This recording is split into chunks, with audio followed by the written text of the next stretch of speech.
గౌరవ సభ్యులు మాణిక్రావు గారు.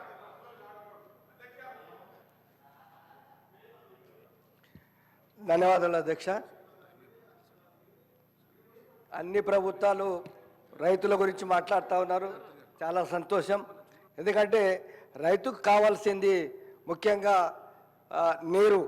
కాబట్టి ఈ నీరుని ఎలా మరి సాధించాలనే ఉద్దేశంతో మాజీ ముఖ్యమంత్రి గారు ఈ నీటిని ఏదైతే వర్షపు నీళ్ళు ఏదైతే వృధాగా పోతున్న నీళ్ళని మరి సముద్రంలో పోయే నీళ్ళని వాటిని కాళేశ్వరం ప్రాజెక్టు కట్టి దానివల్ల లిఫ్ట్ ఇరిగేషన్ అని బట్టి కొన్ని మల్లన్న సాగర్ కానీ లేదా రిజర్వాయర్ కొన్ని మల్లన్న సాగర్, రంగనాయక సాగర్, తర్వాత కొండపోచమ్మ అనే రిజర్వాయర్ కట్టి అక్కడి నుంచి ఆ నీళ్ళని సింగూరు నింపి మరి ఎక్కడైతే మా area Zaheerabad area, rainfed area మాకు నదులు కానీ మరి పెద్ద చెరువులు కానీ లేవు కాబట్టి వాటికి ఇంచుమించు మా జైరాబాద్కి 622 మీటర్ల హైట్లో ఉంది కాబట్టి అక్కడ నీళ్ళు ఇవ్వాలనే ఉద్దేశంతో మరి సంగమేశ్వర, బసవేశ్వర లిఫ్ట్ వేసి అక్కడి నుంచి సింగూరు నుంచి జైరాబాద్కు ఇవ్వాలనే ప్రతిపాదనని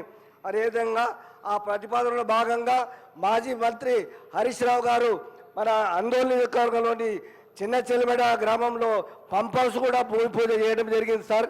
దాన్ని తొందరగా కంప్లీట్ చేసి మా ఏరియాకి ఆ లిఫ్ట్ ఇరిగేషన్ ద్వారా జైరాబాద్కి 1 లక్ష మరి 6 ఎకరాలకు నీళ్ళు ఇచ్చే ప్రయత్నంలో మీరు దాన్ని తొందరగా కంప్లీట్ చేసి మా రైతులను ఆదుకోవాలని మీ ద్వారా ప్రభుత్వాన్ని కోరుతున్నా. ధన్యవాదాలు అధ్యక్ష.